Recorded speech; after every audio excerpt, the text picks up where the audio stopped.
일부는 느끼셨겠지만 발표가 먼저 나가고 조성일 선생님 말씀처럼 요약을 좀 할 걸 그랬는데 그러면 안 그래도 시간이 모자란데 더 모자랄까 봐 그냥 발표 제목이 이 결론이다라는 말씀을 드립니다. 오늘의 대담의 제목이 제 발표의 결론이다. 아직 우리는 위기라는 지위와 이름을 탈각하지 못한 그런 코로나19 속에서 끝이 날 때까지는 끝이 아닌 그런 상황에 놓여 있고, 그래서 지금이 미래고 지난번이 결코 오래전 과거가 아니다라는 게 결론입니다. 그래서 그걸 놓고 2부에서는 지금까지의 코로나19에 대한 방역의 대응이 됐던, 사회의 대응이 됐던, 대학의 대응이 됐던, 혹은 뭐 국제 행정, 그러니까 이 국가 간의 비교를 통해서 뭐 통치 혹은 어떤 조처가 됐던 간에 그런 지금까지의 코로나19의 대응을 아주 뭐랄까 굵고 짧게 진단을 해주시고, 그래서 앞으로 어떻게 해야 된다는 거냐에 대해서 너무 큰 그림이라도 괜찮다,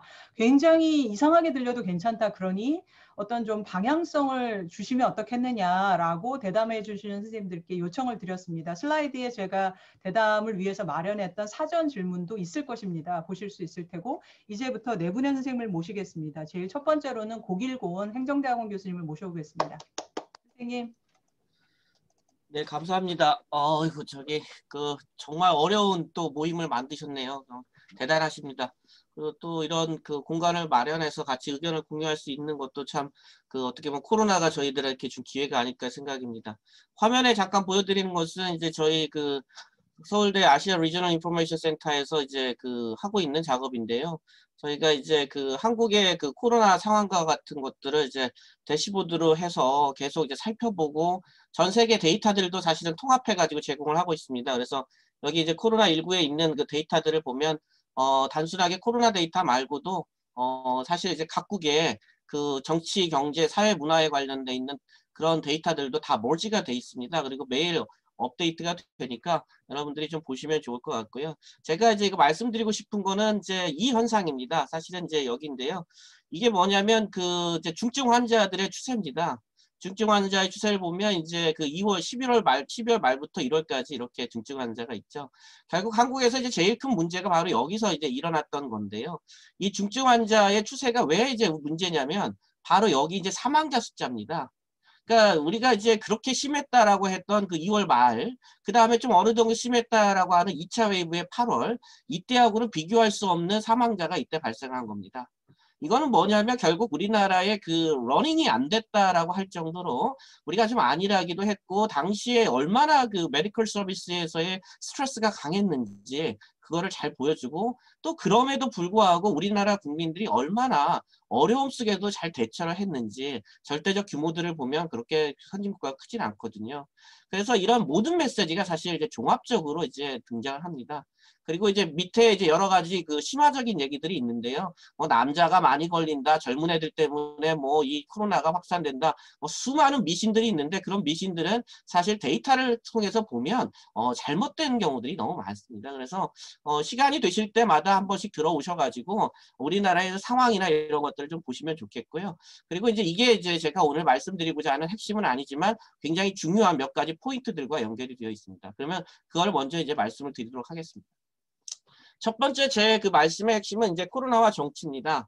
코로나는 이제 우리가 생각하는 단기적 효과보다는 장기적 효과가 어디서 나타날 거냐면 경제와 정치에서 나타날 텐데, 특히 정치 부분에서 이제 무서운 현상들이 나타납니다.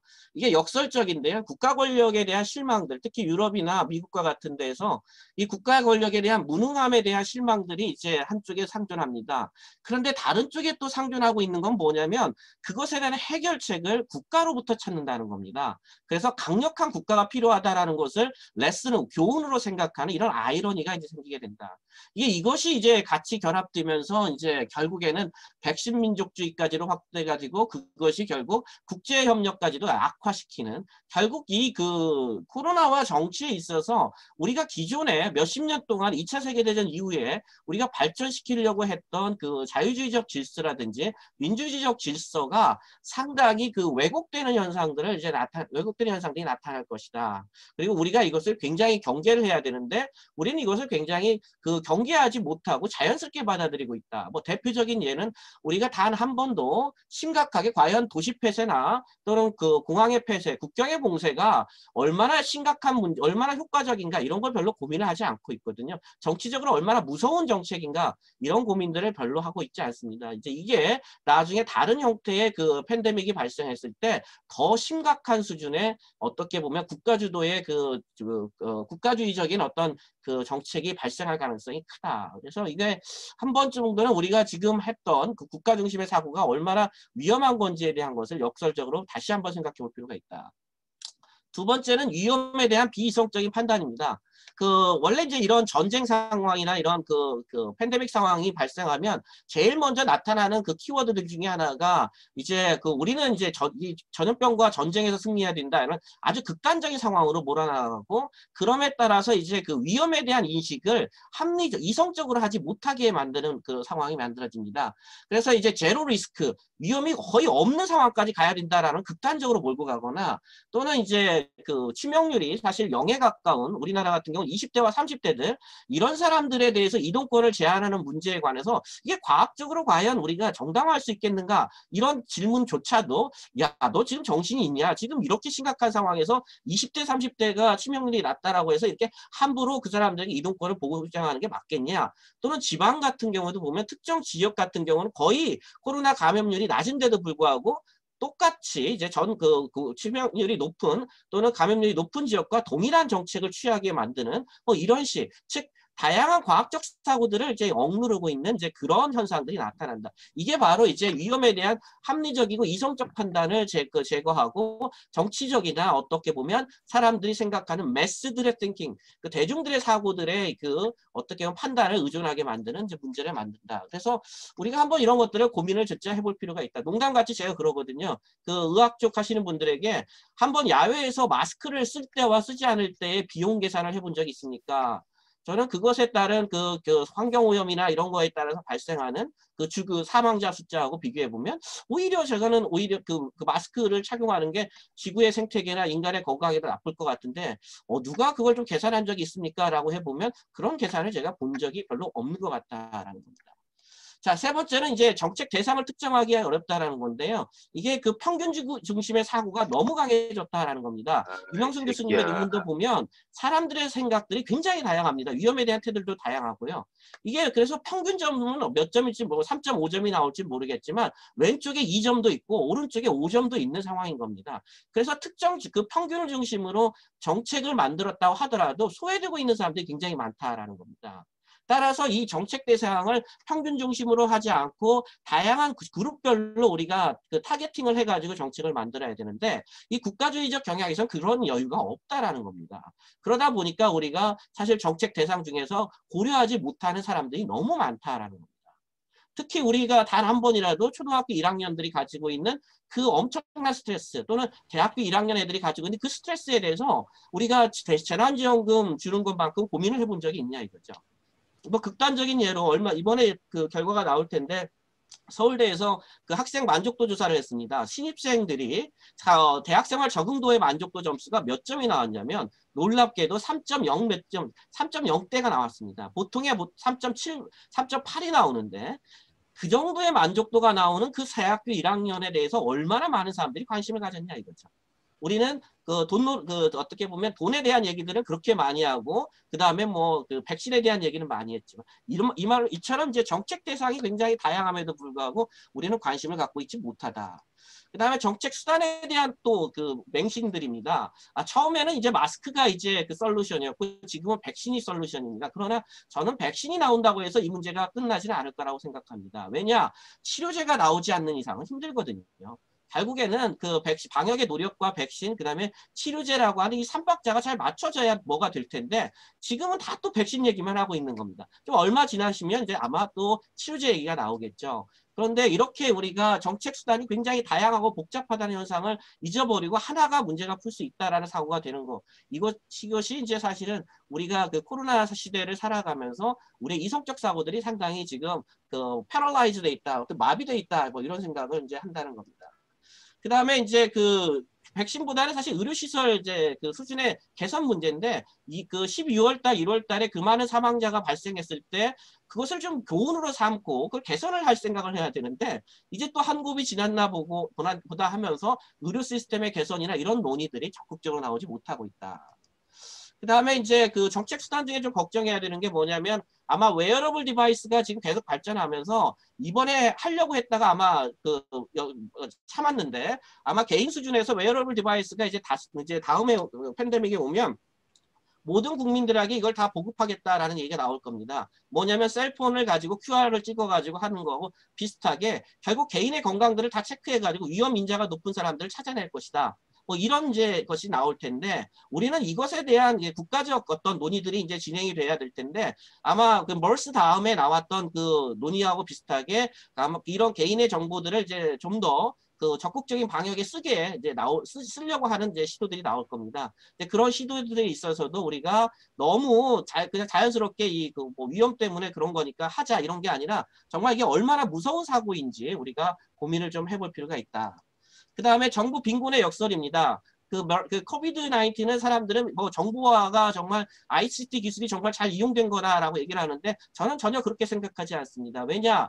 그 사실 정보 빈곤이 어떤 문제냐면 많이 사용되고 있는 기본적인 정보들은 보여집니다. 그렇지만 우리가 문제 해결을 위한 그 깊은 수준의 정보들은 잘 나타나고 있지 않습니다. 수많은 어떻게 보면 확진자 수라든지 뭐 이런 통계들은 보지만 조금만 더 들어가가지고 이 사람들이 어떻게 감염이 됐고 네트워크 구조가 어떻게 되고 듀레이션은 어떻게 되고 뭐 이런 기본적인 정보들을 찾아가게 되면 잘 나오지 않는다라는 겁니다. 그리고 뭐 안타깝지만 정부에서는 여전히 HWP로 보도 자료가 나오고 그거를 긁어가지고 API로 만들어서 클라우드로 넘기는 사람들은 수많은 저희 같은 이제 그 학생들이나 전문가들이 이제 그런 일들을 하고 있는 거죠. 그러면서 뭐 ICT 기술의 뭐 확산에 대해서 굉장히 뭐 자랑스럽게 생각하는데 정부의 질에 대해서도 단 한 번도 우리 고민한 적이 없습니다. 10월 달 이후에 얼마나 많은 데이터가 그 잘못된 확진자 정보들이 계속 나오고 있는데 이 데이터 퀄리티에 대한 얘기들도 우리가 제대로 한번 논의한 적이 없다.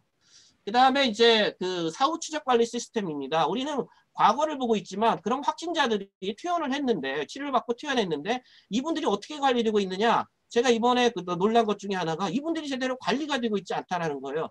합병증이 어떤 것이 있고 이분들이 어떻게 건강보험에서 이제 사후에 이제 치료를 받아야 되는지 이 정신적 트라우마에 대해서 어떤 복지 시스템하고 연결해야 되는지 전혀 관심이 없는 겁니다. 이런 것들이 사실은 정보 시스템을 통해 가지고 해야 되는데 이런 것들도 제대로 하고 있지 않다. 그리고 제일 중요한 시민의 부재입니다. 모든 활동이 사실은 시민과 연결돼 있는데 시민이 없습니다. 시민의 건강을 걱정한다고 하면서도 막상 보이지 않는 시민들에 대한 것들은 별로 관심이 없다. 그래서 많은 사람들이 이제 정신적 트라우마를 가지고 있는 증상이 이런 이제 걸리지 않은 사람들의 이런 문제들에 대해서 굉장히 많은 문제 제기를 했음에도 불구하고 실제적으로 정부가 이런 거에 대해서 움직이는 것들이 많지 않더라라는 겁니다. 그리고 신세대의 문화적 단절이라든지 이런 것들도 굉장히 큰 문제인데도 불구하고 우리는 여전히 너무 그런 것들에 대해서 상대적 중요성을 낮게 평가한다. 그리고 시민의 방역 노력에 대해서 우리가 감사하기보다는 그들이 지쳐가기만을 기다리고 있다. 이것도 사실은 방역 노력을 통해서 얼마나 시민사회가 노력을 했고 그것들이 가지고 있는 잠재력들을 계속 키우려고 노력을 해야 되는데 아무리 문서들을 찾아보더라도 80% 90%는 정부에 대한 얘기고 시민에 대한 얘기는 10% 20%밖에 안 된다. 마지막에 국제협력인데 뭐 이것도 너무 안타까운 일인데 사실 이제 국제회의들을 여러분들이 특히 개발도상국 때 해보면 느끼는 거지만 중국과 러시아에 대한 칭찬들이 자자합니다. 이건 뭐냐 이 국제협력이 그 사실 미국을 비롯해서 유럽 국가들이 상당히 그 국제협력에 이제 자기 자국의 문제를 푸느라고 너무 어려워서 그런지 모르겠지만 이 국제협력에서의 그 연대 의식들이 굉장히 많이 약화됐다. 그래서 이것이 아마 코로나 이후에 그 새로운 국제 질서 만들 때 굉장한 부채가 될 것이다라는 생각이 들었습니다. 제가 뭐 생각했던 여러 가지 쟁점들을 한번 짧게 정리를 했는데 도움이 될지 모르겠습니다. 다시 한번 기회 주셔서 유명순 교수님께 감사드립니다. 네. 네, 감사합니다. 역시 제가 예상한 대로 2부는 1부와 분위기가 사뭇 다르면서 이제 바로바로 진단해 주시고 문제점 짚어주셔서 선생님 근데 10초나 30초 안으로 그래서 우리는 어디로 나아가야 할까요? 정치의 문제에서부터 시민의 부재 그리고 특히 제가 이제 굉장히 선생님 말씀 들으면서 동감을 했던 게 실은 제가 설문 때 그때 우리 마스크 대란 때 마스크를 다른 나라에 필요한 경우에 이 보내주고 지원하는 거, 그게 북한이 됐든 아니면 다른 나라가 됐든 그것에 대해서 우리 국민들이 평균적인 보통의 사람들은 어느 정도의 윌링리스를 갖고 있을까? 이거를 질문을 한다 하면서 놓쳤고, 지금 백신에 대해서 아마 지금 여기 국제보건을 하시거나 약학이나 아니면 보건과 관련해서 약의 문제나 뭐 이런 것을 연구하시는 선생님들께는 상당히 중요한 문제가 될 거라고 생각을 하는데요. 자, 저는 직접 조사하지 않았지만, 그래서 안 그래도 아까 최승조 교수님하고 이제 긴 시간 토론이 가능했다면 그런 거를 활용해서 이제 그 국제 원조나 협력에 대한 질문들도 혹시 있으셨을까요? 라고 여쭤보고 싶었는데 깜빡했었는데요. 이제 다른 선생님들이 계시고 시간이 지나서 긴 말씀을 듣지는 못할 것 같지만, 선생님, 그래서 저희는 어디로 나아가야 할까요? 방향성을 만약에 표현으로 하시거나 하나를 여러 개 정책을 평균적으로 보면 안 된다, 시민이 부재하다, 정보의 질이 문제다, 이런 말씀들 속에서 혹시 아울러 주신다면. 저기 가장 간단하게 생각했을 때 6.25 전쟁이 끝났을 때 같은 걸 한번 생각해 보시죠. 2차 세계대전이 끝났을 때 과연 그 학자들이 어떤 생각을 했는가. 그때는 우리는 시민성이나 인간성의 회복들에 대한 문제들을 그 유럽 국가들은 굉장히 많이 고민을 했었거든요. 저희들은 결국 이 공동체가 가지고 있는 이 힘을 믿어야 되거든요. 근데 우리는 지금까지 이 공동체의 힘을 그런 신념을 만들기보다는 항상 저 사람은 마스크를 안 쌌어. 이태원에 간 애들, 젊은 애들 때문에 이렇게 문제가 있어. 어떤 애들이 문제가 있어. 라고 하는 것들을 너무 강조를 해왔다는 겁니다. 우리는 그때 12월에서도 정말 얼마나 많은 그 기관들이 생활치료센터라든 이런 것들을 하기 위해서 그 의사들이나 또는 뭐 민간 쪽에서 그 지원도 하고 자원봉사도 하고 많은 것들이 있었는데, 그러한 힘들이 우리가 문제를 극복하는 과정이다라고 하는 그 신념들을 우리가 가져야 그것이 이제 미래도 나가는 거고, 저는 이 문제, 모든 이제 코로나와 관련된 복잡한 문제를 해결해가는 첫 번째 과정은 바로 우리가 이런 공동체가 문제를 풀어나갈 수 있는 힘과 역량이 있다라는 것들을 확인해 나가는 과정이 되어야 되는 거고, 국가라고 하는 것의 기능은 바로 이제 그러한 국민들의 그 공동체들의 노력에 있어서 자원과 그리고 여러 가지의 그 수단들을 보조적으로 제공해주는 노력들을 해야 된다라는 겁니다. 근데 예. 이제 국가가 너무 모든 것에 그 해결점인 것처럼 나가게 되면 결국 시민들은 국가 의존적이 되고, 혹시라도 방역이 실패하게 되면 국가 전체에 대한 어떤 책임을 그 방역 실패에 대한 책임이 국가 전체가 져야 되는 그런 리스크를 얻게 된다는 거죠.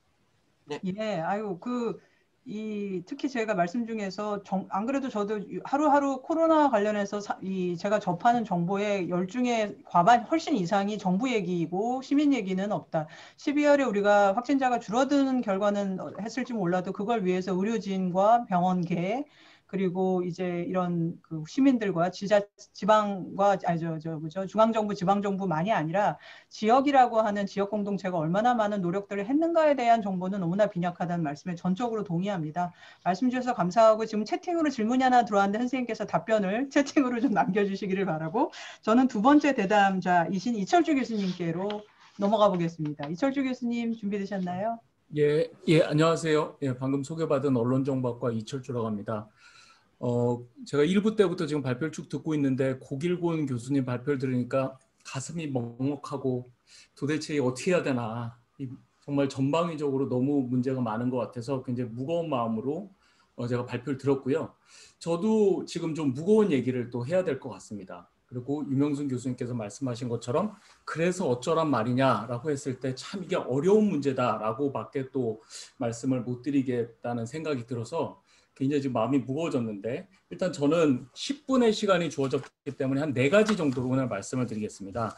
첫 번째는 뭐냐면, 저는 언론정보학자잖아요. 언론정보학자다 보니까 제가 코로나19 위기 국면을 보는, 제가 봤을 때 가장 제가 이제 관심 있게 봤던 것은 가짜 정보, 허위 정보, 잘못된 정보, 이 현상에 저는 포커스를 맞췄습니다. 여러 선생님들 너무나 많이 들어서 정말 식상할 정도로 들으셨던 그 용어, 인포데믹, 포스트 트루스 이어러, 탈진실의 시대. 자, 이런 용어들을 계속 들으면서 도대체 제가 던졌던 질문은, 우리나라에서 언제부터 가짜 뉴스가 문제다라는 담론이 있었는가? 그리고 이게 얼마나 많은 연구들이 있었고 얼마나 많은 사회적인 노력이 있었음에도 불구하고 이 문제가 도대체 왜 해결이 안 되는가에 대해서 이제 먼저 좀 말씀을 드리고요. 그 다음에는 이러한 문제를 해결하는데 전통적으로 정부가 사용했던 접근법에 대해서 잠깐 살펴보고, 그다음에 이게 아니라면 대안적인 방법이 무엇이 있을까에 대해서 두 가지, 그래서 총 4가지 포인트에 대해서 먼저 설명을 드리겠습니다. 첫 번째는 뭐냐면, 제가 굉장히 요즘에 읽었던 논문 중에 그 서호주의 심리학자가 있습니다. 스테판 레반도프스키라는 심리학자가 2017년에 쓴 글을 보고 제가 무릎을 친 적이 있습니다. 이건 뭐냐면, 도대체 가짜뉴스, 잘못된 정보가 지금과 같이 우리 공동체의 의사결정 과정을 왜곡시키고 지금 코로나19와 같은 공중보건 위기 상황에서 국민들의 건강까지 위협하는 상황에 발생하게 된 이러한 뿌리가 뭐가 있을까에 대해서 레반도프스키가 탈진실성의 시대를 가져온 어떤 소사이어털 메가 트렌드, 지난 수십 년간 진행되어 왔던 어떤 사회 전반적인 어떤 경향성이 있다. 그 경향성을 고치지 않으면 가짜 문제, 가짜 뉴스의 문제, 그리고 인포데믹의 문제를 해결할 수 없다라고 해서 몇 가지 이제 경향성을 얘기한 게 있습니다. 이게 뭐냐면 지금 일부 선생님하고 굉장히 겹치는 게 많아요. 1번이 경제적 불평등이 심화되고 있다. 그리고 2번은 물질주의적인 가치관이 밸류 시스템 자체가 물질주의화로 가고 있다. 그리고 3번째 정치적 양극화가 너무나 심해지고 있고, 그 다음은 사회적 자본이 고갈되고 있다. 그리고 미디어 환경이 진화하고 있다. 인터넷과 소셜 미디어, 다채널화 이런 거겠죠. 그리고 과학자 등 전문가 집단에 대한 신뢰가 떨어지고 있다. 이러한 지난 수십 년간 서구 사회, 이제 우리 아시아 국가도 마찬가지인 것 같은데 수십 년 동안 지나왔던 이 거대한 소사이어티 메가 트렌드를 해결하지 않는 한 가짜뉴스 문제, 인포데믹의 문제는 건드릴 수가 없는 문제고, 우리가 사회 구조적으로, 문화적으로 이런 것들을 일단 뭔가 여기에 대해서 근본적인 조치를 취하지 않으면 이런 문제를 해결할 수 없다라는 그런 글을 보면서 굉장히 공감하면서도 그래서 더 마음이 무거워지는 것 같아요. 이걸 어떻게 해결할 수 있을까라고 이제 고민을 하다가 최승주 교수님 1부 때도 발표를 하셨지만 이제 경제학자 존 메이나드 케인스가 이렇게 말했잖아요. In the long run, 우리는 장기적으로 다 죽는다.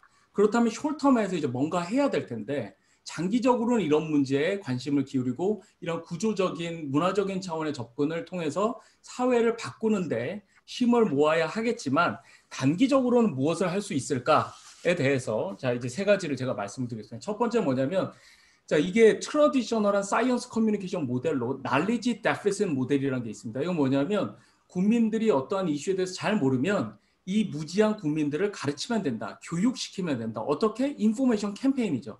캠페인을 하고 팸플릿을 나눠주고 방역 수칙을 주고 이래서 무지한 국민들을 교육시키고 요즘에도 계속 문자 메시지가 그 안전 메시지가 계속 날라오고 있고 그래서 깜짝깜짝 놀라는데 과연 인포메이션이 더 많은 정보, 퀄리티 정보가 과연 정답일까? 이런 코로나19 상황에 대응하는 그 정답일까라는 부분에 대해서 제가 설문조사를 좀 했습니다. 엠브레인이라고 온라인 서베이 회사니까 그렇게 내셔널 레프레젠터티브 샘플도 아니고 퀄리티 샘플은 아니지만 아주 흥미로운 걸 발견한 게 제가 2020년 5월 말에 온라인 서베이로 1,466명을 상대로 서베이를 했는데요. 뭘 찾았냐면 사람들이 코로나19에 대한 정보에 노출이 되면 노출이 될수록 메시지 피로감을 호소합니다. 선생님들 재난 문자 올 때마다 제발 이런 거 좀 어느 정도 이거 정리해서 주는 것도 아니고 계속 시시각각 달려오는 보내주는 그것 때문에 그 안에는 그러한 행위의 기반에는 그 어떤 정부가 이 국민들을 보호하고자 하는 어떤 퍼터널리스틱한 가부장적인 보호하고 관리하고 책임져 주겠다는 그런 선의가 있음에도 불구하고 사람들이 자 이제 이런 매저예요. 나는 코로나에 대해서 듣는 것이 지겹다. 나는 코로나 바이러스에 관련한 모든 메시지에 지쳤다. 나는 코로나 바이러스와 관련된 정보들이 나를 지치게 만든다고 생각한다. 사람들이 지치고 있습니다. 또 하나는 오버로드. 이건 과부하죠. 너무 많이 들어서 이게 뭐가 뭔지도 모르겠고 confused and overwhelmed. 이러한 현상들. 그러니까 더 많은 정보를 더 빠른 시간에 보급하는 것만이 정답이 아니다. 그래서 정부가 이런 접근법을 좀 다시 제고해 줬으면 좋겠다라는 포인트가 제 2번째 포인트고요. 자, 그럼 3번째. 그럼 이제 어떻게 할 거냐. 이렇게 잘못된 정보를 지금 이제 백신에 대한 잘못된 정보들도 계속 돌고 있습니다. 선생님들 잘 알고 계시는 바와 같이 서울대학교는 SNU 팩트체크 센터라는 게 있습니다. 저희 언론정보연구소에. 거기서 거의 실시간으로 지금 코로나19 관련된 잘못된 정보를 쭉 컴파일하고 있는데 선생님들 다 들어보신 바와 같이 정부가 코로나19 백신을 통해 RFID 칩을 인체에 삽입하려 한다. 자, 온갖 종류의 가짜 정보들이 지금 돌아다니고 있습니다. 자, 그럼 이런 정보에 대해서 실시간으로 계속 문자 메시지 발송하고 이런 게 정답이 아니라 그러면 어떤 방법이 있을까? 제가 고민하고 있는 것은 두 가지입니다. 하나는 뭐냐면 애널리틱 띵킹, 과학적이고 합리적이고 분석적 사고를 키워주는 것이 국민들로 하여금 그럴 경우에 이 사람들이 가짜 정보와 진짜 정보를 걸러낼 수 있는 어떤 능력이 향상이 돼서 국면이 바뀌고 타픽이 바뀌고 인포메이션이 바뀌더라도 이 국민들을 교육하고 준비시킬 수 있는 그런 근본적인 해결 방안이 아닐까. 자, 이건 제 얘기가 아니라 최근에 MIT 슬로안 스쿨의 데이비드 란드라는 교수님이 지금 가짜 정보계의 슈퍼스타신데 이분이 2018년부터 지금 계속 1년의 연구들을 퍼블리시하고 계신 게 뭐냐면 애널리틱 띵킹 스타일을 가지고 있는 사람들은 가짜 정보와 진짜 정보를 잘 구분해내더라. 그리고 지금까지 심리학자들이 지금 쭉 발표해 놓은 게 모티베이티드 리즈닝이잖아요. 자기 정파한테 유리한 가짜 정보는 더 믿고 자기 정파에 불리한 가짜 정보 덜 믿고 이렇게 정치화된 인포메이션 프로세싱을 하고 디시전 메이킹을 하는 게 굉장히 문제다라고 하는데 데이비드 란드 팀에 의하면 이러한 모티베이티드 리즈닝까지 뛰어넘을 수 있는 굉장히 강력한 처방이 애널리틱 띵킹 스타일이라고 합니다. 그래서 저도 지금 최근에 연구를 하나 했고 지금 퍼블리시를 하려고 저널에 보낸 게 있는데 거기서도 똑같은 경향성을 발견을 했습니다. 정치적인 이념 성향과는 상관없이 애널리틱 띵킹 스타일이 높은 사람들 그리고 또 어떤 게 있냐면 에피스테믹 빌리프라는 메저가 최근에 이제 개발된 게 있는데 이건 이겁니다. 어떻게 지식이 만들어지는가에 대한 어떤 믿음인데 하나는 truth is political 진리고 진리가 아닌 것은 정치적인 힘에 의해서 만들어진다. 이게 있고 need for evidence. 어떤 게 사실이려면 증거에 의해서 뒷받침되어야 한다. 그리고 나는 척보만 한다. 이게 gut feeling에 대한 믿음입니다. 이런 것들도 또 가짜 뉴스를 판별하는데 아주 중요한 어떤 카그니티브 스타일이라는 것을 제 연구에서도 밝힌 바 있고요. 그래서 이것들을 쭉 종합해서 제 세 번째 포인트를 정리하면 국민들로 하여금 과학적이고 합리적이고 분석적인 사고 능력을 키우는 것이 이런 가짜뉴스 시대에 포스트 트루스 이어라의 굉장히 근본적인 처방 중에 하나가 될 수 있겠다라는 생각을 하고요. 이게 왜 의미가 있는 것 같냐면 우리 3부에도 이제 유명순 교수님께서 초대하신 분 중에 최인철 교수님이 계시잖아요. 최인철 교수님하고 저하고 이석재 선생님하고 사석에서 이렇게 이런저런 얘기를 하고 놀다가 요즘에 인문학 열풍에 대해서 어떻게 생각하냐. 한 몇 년 전부터 한국에서 인문학 열풍인데 과연 한국에서 필요한 것이 인문학적인 성찰일까? 아니면 우리는 여전히 비합리적이고 미신적인 요소도 많이 믿고 있고 엄청나게 많은 사람들이 교수님들끼리 모여도 혈액형과 성격에 대해서 논의를 합니다. 혈액형 맞추면서 재밌어하고 관상 보고 사주팔자 얘기하고 대단히 이런 어떻게 보면 근대적인 시민이 우리 한국 사회에서 만들어졌는가라고 의문을 제기할 수도 있을 것 같은데 그런 맥락에서 보면 이 가짜뉴스 시대나 포스트 트루스 시대에 필요한 것은 과학 정신인 것 같다. 그래서 이런 것들을 키워주는데 좀 정부가 꼭 정부가 해야 되는지 모르겠고 교육기관과 이런 기관들이 그런 생각을 좀 해줬으면 좋겠다는 게 제 아까 트래디셔널 데피션 모델에 대한 저의 하나의 그 답변이고요. 또 이제 마지막으로 제 네 번째 포인트는 팩트 체킹입니다. 선생님께 잠깐 말씀드린 대로 서울대학교 언론정보연구소의 SNU 팩트체크센터가 2017년에 만들어졌습니다. 제휴회사가 30곳 있고요. 한국에는 이렇게 제대로 된 팩트체킹 기관이 2군데밖에 없어요. 선생님들 잘 아시겠지만 미국에는 엄청나게 이 팩트체킹 기관이 노력들이 활발하게 전개되고 있습니다. 그럼에도 불구하고 뭐 그렇다고 그 국가들이 가짜뉴스 문제로부터 자유로운 것은 아니지만 그래서 한국은 일단 서울대학교는 SNU 팩트체크센터가 가장 덩치가 큽니다. 제휴 회사도 30개고 그리고 저희는 네이버를 통해서 뉴스를 확인한 사람들의 비해별 데이터를 다 볼 수가 있습니다. 얼마나 조회를 했고 얼마나 공유를 했고 좋아요를 눌렀고 다른 사람들한테 추천했고가 다 뜨거든요. 그래서 그 데이터를 가지고 제가 5월 31일까지 그 데이터를 받아서 뭘 했냐면 그거하고 설문조사를 연결을 시켰어요. 그래서 뭐가 궁금했냐면 팩트 체킹을 한 어떤 미스인포메이션에 대해서 팩트 체킹을 하는 언론사가 많으면 많을수록 그 팩트 체킹이 된 미스인포메이션에 대한 사람들의 accuracy perception, 그 얼마나 참이냐가 과연 떨어질까? 팩트 체킹 노력은 효과가 있을까? 그때 5월 31일까지의 데이터를 가지고는 대답이 yes였습니다. 근데 그 아직 데이터가 그때 굉장히 스케일도 작고 해서 저희가 다시 그걸 업데이트해서 현재 지금 분석을 하고 있고요. 그래서 팩트 체킹 노력은 여전히 프로모트 되는구나. 이게 뭔가 효과가 있으니까 열심히 해야 되겠구나. 그런데 한 가지 재미있는 것은 팩트 체킹 뉴스에 사람들이 댓글을 많이 달잖아요. 그럼 사람들이 팩트 체킹을 믿는 게 아니라 그 잘못된 정보를 더 믿습니다. 이건 왜 그런지 모르겠습니다. 아직 프리리미너리 데이터 어널리시스만 나와서. 그래서 팩트 체킹 노력이 얼마나 효과를 거두고 있는지 잘 모르겠고요.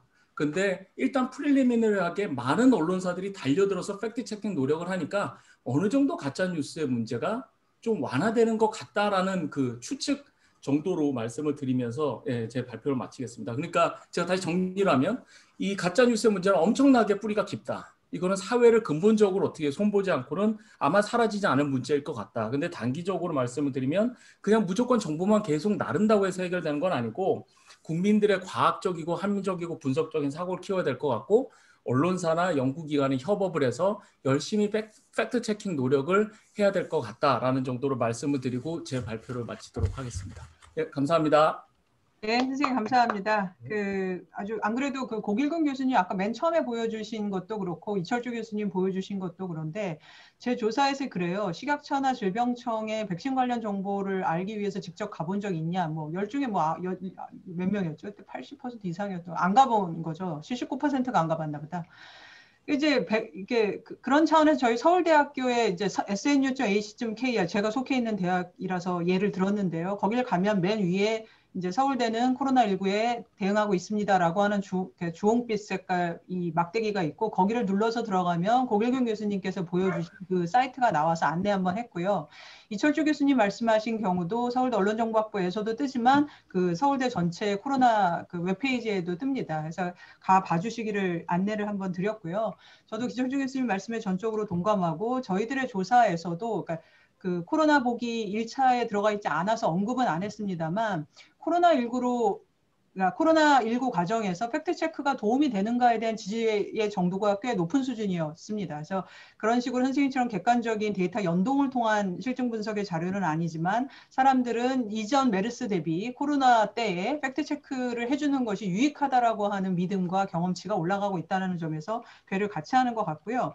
코로나 보기 질문에도 있었지만은 이제 크게 다루지를 않았었는데 그러니까 제가 했던 국민조사에서도 나왔는데 코로나19 이전 대비 이후에 긍정적으로 변한 것 중에 폭이 가장 컸던 것은 과학을 이전보다 더 믿게 되었다라는 것입니다. 근데 여기서 긍정적인 신호이긴 한데 추가적으로 좀 고민인 건 과학이 중요하다는 건 믿게 됐는데 내가 과학적으로 돼야 된다라는 거랑은 좀 다른 거죠. 왜냐하면 우리는 이제 하여튼 누가 주변에 아프면 가족의 의사결정을 하지만 목소리가 크시거나 치료비를 낸다든가 아니면 권위 있다고 믿던가 이런 데 의지해 왔던 것도 동시에 있기 때문에 긍정적인 걸로 보자면 과학은 중요하다라는 믿음이 그러니까 과학이 중요하고 과학을 믿을 수 있게 되었다에 대한 대답이 올라간 건 맞는데 김홍빈 교수님 감수를 받아서 했던 조사에서도 뭐 물론 10중에 3, 4이 많은 게 아니라고 볼 수도 있지만 그 정도는 이제 감염에 대한 소위 말하는 기제에 대한 이해가 부족하다든지 나이가 많을수록 지금 그 백신 정보에 대해서 잘 알지 못한다고 대답하고 있다든지 그래서 갈 길은 멀다. 그러니까 방향성이다라고 이제 갈무리를 한번 해봅니다. 그래서 이 말씀 감사히 들었고요. 다음으로는 이태진 교수님 저희 연구진의 한 분이시고 저희 보건대학원에 계시는 이태진 교수님께 말씀을 청해 듣겠습니다. 질문 같은 게 있으시다면 채팅이나 아니면 이런 걸 통해서 남겨주십시오.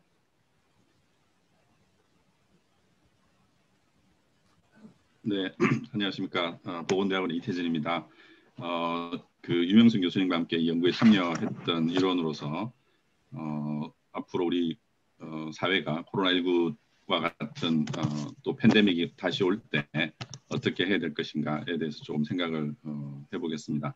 보건정책적인 관점에서 먼저 이 분석 결과를 몇 가지 제 입장에서 좀 눈에 띄는 것들을 좀 요약을 해보겠습니다. 우선 그 코로나19의 건강 영향, 그 조사 내용에 보면 상당히 많은 내용들이 들어있는데 특별히 그 건강의 사회적 결정 요인, 소셜 디터미넌트 오브 헬스의 관점에서 몇 가지 좀 눈에 띄는 게 있는 것 같습니다. 우선 그 미충족 의료가 상당히 이제 증가한 것 같고요.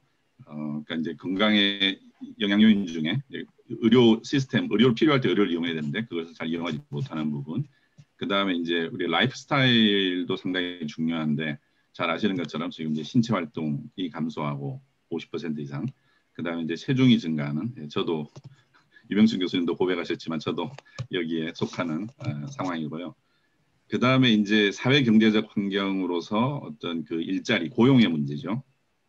이게 이제 그 심각한 것 같습니다. 특별히 그 취약계층이라고 할 수 있는 저소득층에서 일자리 상실 비율이 30%가 넘고, 그다음에 이제 중졸 이하 저학력에서 또 50% 정도 상당히 이제 이 취약계층이라고 할 수 있죠.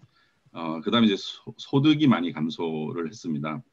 월 평균 수입이 감소했다고 응답한 사람이 한 3분의 2 정도 되고요. 그리고 감소의 크기를 보면 평균적으로 한 22% 정도 감소한 것으로 나타나서 이 모든 것들이 이제 우리가 뭐 보건대학원에서 학생들 많이 공부하지만 이 건강의 사회적 결정 요인에 해당되는 것들이죠.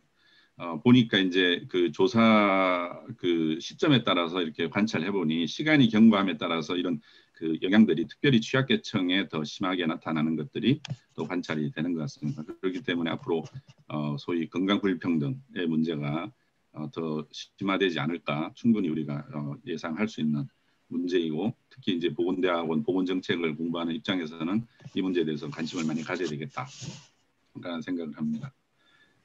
그 다음에 이제 코로나19에 대한 이제 대응 쪽으로 이제 약간 주제를 틀어서요. 대응에 대한 평가의 문항이 있었죠. 거기 보시면 이제 한 3분의 2 정도가 잘하고 있다 이렇게 응답했고요.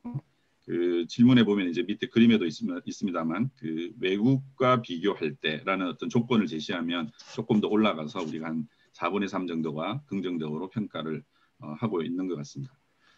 이 오른쪽의 그 그림은 사실 이제 OECD 국가 중에서 우리나라가 사망자 인구 10만 명당 사망자 현황을 보여주는데 잘 어디 있는지 잘 안 보이시죠? 맨 밑에 보면 뉴질랜드 다음으로 대한민국이 있습니다. 상당히 뭐 OECD 국가 중에서 좋은 성적을 거두었다 이렇게 얘기할 수 있고요. 물론 이제 오른쪽에 OECD에 포함되지 않은 일부 아시아 국가들이 포함되어 있습니다만 제가 볼 때는 그 상당히 이제 이들 국가들의 많은 나라들이 이제 권위주의적인 그 국가 체제를 갖고 있는 상황에서 그 거둔 성과가 아닐까 싶고요. 그래도 비교적 이제 교수님들에 따라서 보시기에 따라서 우리나라가 정부 주도의 방역이라고 말씀을 하셨고, 뭐 저도 일정 부분 동의합니다만, 그러나 우리는 완전히 권위주의 체제 하에 있는 건 아닌 것 같고, 상당히 이제 시민의 역할이 중요하고 그것이 상당히 작동한 상황에서 거둬낸 성과가 아닌가 그렇게 저는 평가를 하고 싶습니다. 그래서 이런 이제 코로나19 대응에 있어서 비교적 성공했다고 판단되는 그런 상황에서 이제 몇 가지 요인들을 좀 살펴보면 이제 이게 앞으로 우리가 또 다음번 이게 코로나가 더 장기화되거나 혹은 또 새로운 팬데믹이 왔을 때 우리가 어떻게 할 것인가에 대해서 얻을 수 있는 교훈이 아닐까 싶어서요. 우선 정부 대응에 있어서 엄격성, 이건 뭐 제가 따로 얘기하지 않아도 제가 뒤에 있을 때 몇 번 말씀드렸습니다만 옥스퍼드 대학에서 만든 이 Government Response Tracker 이런 데 보면 이제 한국이 상당히 초기에 엄격하게 했다 그런 것으로 나오죠. 상대적으로 미국 그리고 프랑스 이런 나라들에 비교해서 우리가 잘했다라는 것은 이미 알려져 있습니다. 시민의 협조 부분입니다. 이 부분은 저는 나름대로 이제 우리 보시기에 따라서 우리의 방역 체계가 너무 정부 주도 권위주의적이다 이렇게 얘기하시는 분도 계시지만 저는 우리 사회 전반적으로 볼 때 과거에 권위주의 하에 있었고 지금은 시민들의 힘으로 민주주의를 얻어낸 그런 이제 세대가 사회를 좀 주도하고 있는 그런 상황에서 그런 어떤 그 변화를 경험한 세대의 특성 때문에 오히려 시민들이 더 정부가 어떤 정책을 제안했을 때 잘 협조하고 따라가는 것이 아닌가 그런 생각이 듭니다. 물론 이제 이게 앞으로 미래 좀 더 다음에 팬데믹이 왔을 때는 정말 또 세대가 바뀌었을 때 어떻게 이 반응을 할지는 또 봐야 될 문제이지만 저는 이 시민의 협조도 상당히 큰 공이 있다. 마지막으로 빼놓을 수 없는 게 보건의료 부문이죠. 네, 의료인의 헌신은 뭐 말할 것도 없고요. 저는 이제 우리가 열심히 노력하고 있는 이 건강보험 제도도 굉장히 중요한 역할을 했는데 특히 이제 이런 제도 속에서 우리가 사람들이 건강에 대한 권리, 이게 이제 수요자 측면에서도 건강권은 우리가 요구해야 될 권리이지만 제가 볼 때는 이제 공급자, 특히 이제 정부의 역할도 국민들에게 건강을 하나의 권리로서 보장을 해줘야 되는구나라는 어떤 그런 이제 인식들이 있다고 생각되고요. 그래서 이것이 아마 이제 정부가 신속 대응하는 것을 가능하게 하지 않았을까. 이제 그 반대로 이제 미국의 자유방임적 의료 시스템하고 비교했을 때 미국은 뭐 정부가 책임지지 않는 개인이 알아서 검사비, 치료비를 직접 부담하거나 보험으로 커버할 수 있으면 뭐 할 수 있는 이제 그런 상황이었던 거에 비하면 우리 건강보험 제도에 기반한 정부의 역할이 상당히 큰 기여를 했다라고 생각되고요. 뭐 그밖에 이제 환자 분류 체계라든지 이런 것들이 영향을 줬을 거로 생각합니다.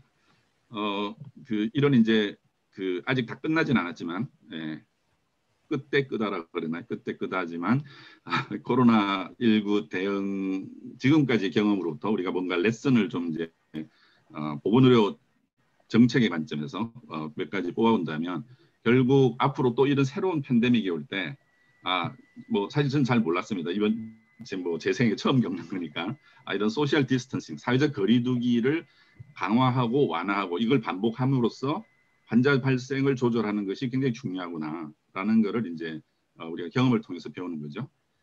그런데 이 사회적 거리두기의 강도는 결국은 우리 보건의료 시스템, 헬스케어 시스템의 수용 능력이 좌우한다.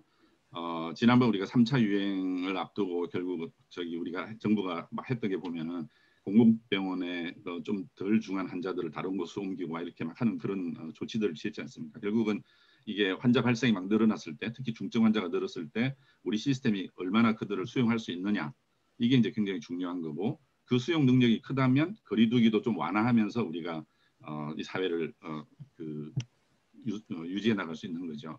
그래서 결국은 헬스 시스템 강화, 헬스 시스템 스트렝스닝의 중요성을 저희가 다시 한번 여기서 말하지 않을 수 없고요. 뭐 여기 이 그래프를 보시면 1인당 1,000명당 병상수와 치명률 간의 관계가 뭐 몇 나라 넣지는 않았지만 마이너스의 역의 관계가 있다라는 것을 보여주고 있고요.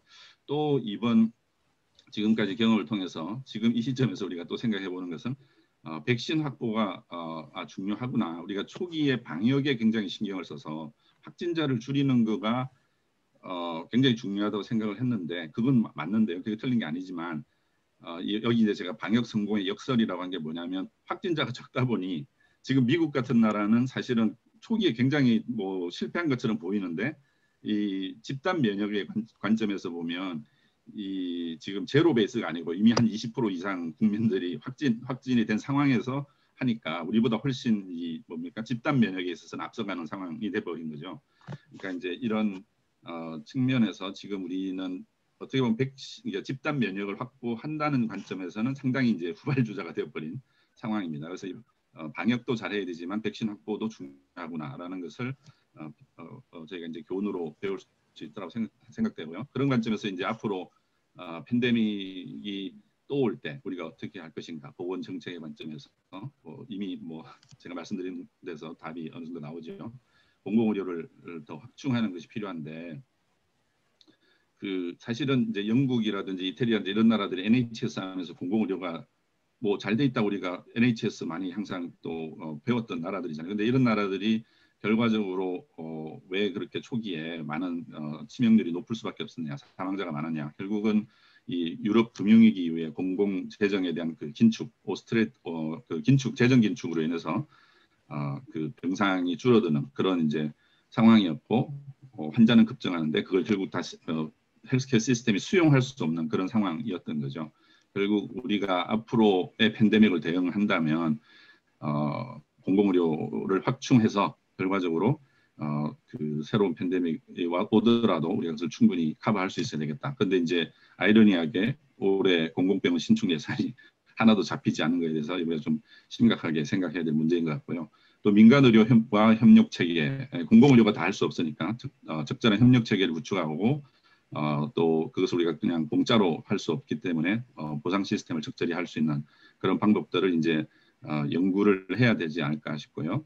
그다음에 뭐 몇 번 두 차례 여러 군데서 다 얘기가 되고 있습니다만 유급 병가 혹은 상병수당 이 제도를 도입해서 쉴 수 없는 계층들이 쉴 수 있도록 하는 그런 이제 조치가 필요하고요. 그다음에 좀 전에 말씀드렸던 것처럼 백신을 신속하게 확보하는 것도 앞으로 우리가 이런 그 새로운 그 팬데믹에 대응해서 해야 될 일인데, 뭐 아시는 것처럼 백신은 일반 의약품에 비해서 이제 이윤이 상당히 이제 낮은 것으로 알려져 있죠. 그러다 보니까 이제 개발과 생산, 배분 이런 데 있어서 뭐 참여하는 회사들이 많지 않습니다.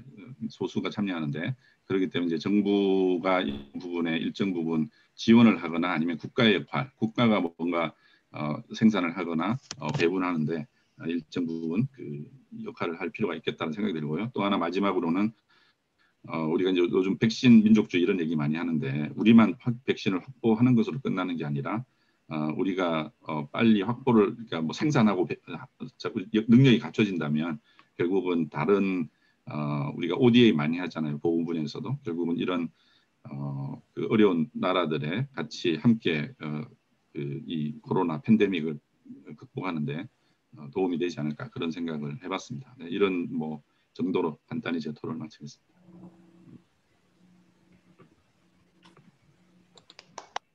선생님 너무 감사합니다. 아주 정말 그 나아갈 방향성에 아주 중요한 내용들을 다 다뤄주신 것 같고요. 실제로 저도 요즘 이제 보통의 국민들이 쓰는 이제 소셜 미디어 댓글이라든지 아니면 그런 공유하는 내용들 속에서 등장하는 게 선생님께서 말씀하신 방역 성공의 역설 부분, 그러니까 어디까지 우리는 알아야 되는 거냐에 대한 이 국민들 입장에서의 혼란과 또 약간 이해가 안 되기도 하고, 이게 무슨 말인 건지, 우리는 K방역 잘했다고 그랬는데 왜 이렇게 늦는 건지, 그러면 왜 다른 나라, 그러니까 예를 들어 미국이 소위 말하는 방역의 퍼포먼스라고 하는 성과가 안 좋았다고 하는데, 거기는 돈이 많은 국가고 먼저 개발을 했으니까 백신도 훨씬 빨리 시작이 되고 또 이미 출발점도 다르고 라고 하는 부분들을 받아들일 때 보통의 사람들이 생각하는 인식이나 정서가 사실은 좀 다르다. 그러니까 그걸 정부도 알고 있어야 된다라는 생각이 듭니다. 그래서 그것에 대한 설명과 정보가 더 많이 필요하다는 것도 있는 것 같고요.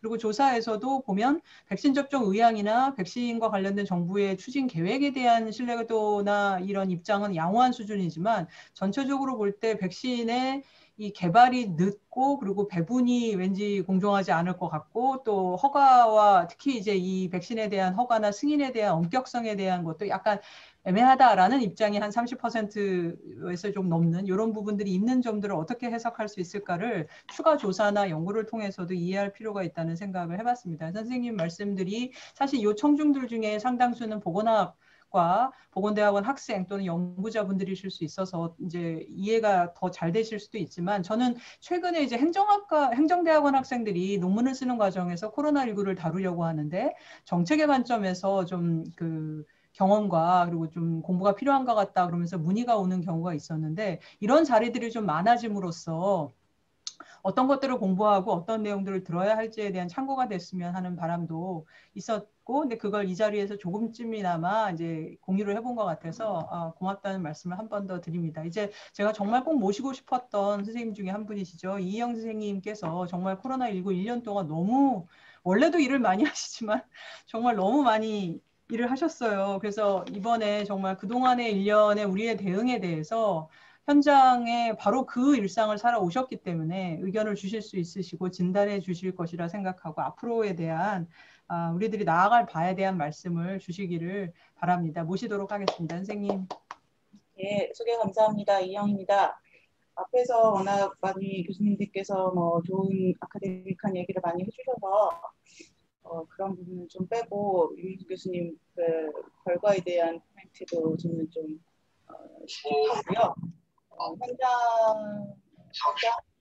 현장이라고 할 수도 있고, 어쨌든 저희가 지금 경기도 확진자 25,000명이 넘었으니까 25,000명이 대응을 하면서 느꼈던 점, 그리고 이번 그 두 번째 세션의 주제인 앞으로 어떻게 할 것인가라는 거에 대해서 4가지만 간단하게 그냥 구두로 말씀드릴 건데요.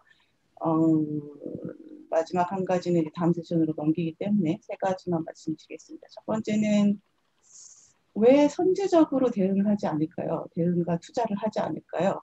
제가 메르스 때부터 나왔던 얘기가 전쟁이 나지 않아도 군대는 있는데 왜 감염이나 재난에 대해서는 미리 투자하지 않는가? 라는 얘기들을 많이 했었고, 뭐 그런 부분에 대해서 뭐 공무원은 원래 그렇다. 뭐 정치적으로 문제 그렇게 해결될 수가 없다라고 얘기하는데 1년을 경험을 했지 않습니까? 선제적으로 대응을 하지 않으면은 피를 본다는 걸. 그 상황을 해결하지 못하면 안 될 것 같습니다. 첫 번째로 하고 싶은 얘기는.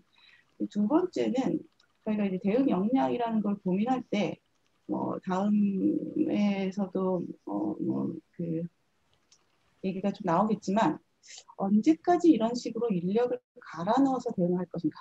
현재 역량, 대응 역량이라는 거에서 정상적인 근무 시간과 정상적인 노동 강도로 이거를 바꾼다면 내일 당장 망합니다. 내일 당장 출동할 사람도 없고 대응할 사람도 없게 됩니다.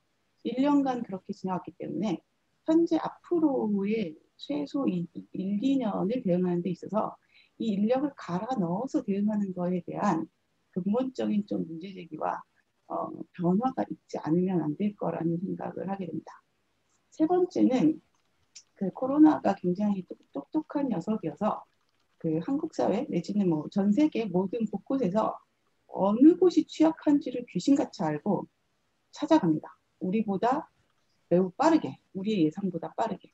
거의 예외가 없을 정도로 이것이 취약하다 싶은 곳을 집요하게 찾아가는 게 코로나인 것 같습니다. 그래서 어찌 보면 지난 1년간 문제가 됐던 곳들은 그 반대로 보면 그동안 우리가 해결을 못했던 취약한 곳이라고 볼 수가 있는 거죠. 예를 들어 대표적으로 요양원 요양병원이 있겠죠. 그동안 그쪽에 대해서 얼마나 문제가 많은지에 대해서 많은 얘기가 있었음에도 불구하고 결국 해결을 못하고 있었던 곳인데 결국 이제 그런 곳에서 이제 문제가 터지는 것. 그래서 이게 저희가 1년간 계속 임시 대응이거든요. 긴급 대응, 임시 대응만 해왔거든요. 근데 하나하나 순차적으로 그냥 터져요. 그러니까 이게 그냥 선후관계, 그러니까 그 타이밍의 문제일 뿐이지. 예를 들어 최근에 저희 경기도 같은 경우는 소규모 사업장, 외국인 노동자들에서 집중적으로 발생을 하고 있거든요.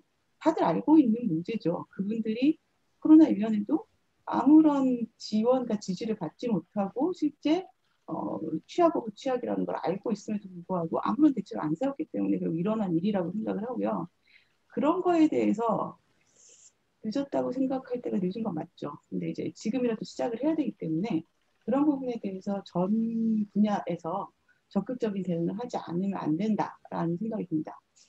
네 번째는 아까 앞에서도 그 고 교수님이 잠깐 얘기해 주셨는데 대체 데이터랑 에비던스는 언제 만들 건가? 라는 얘기입니다. 1년이 지났는데 왜 데이터가 안 나오는 걸까? 왜 코로나19 정보 홈페이지는 여전히 그린 파일로 매일 바꾸는 걸까? 왜 대시보드는 안 만드는 건가?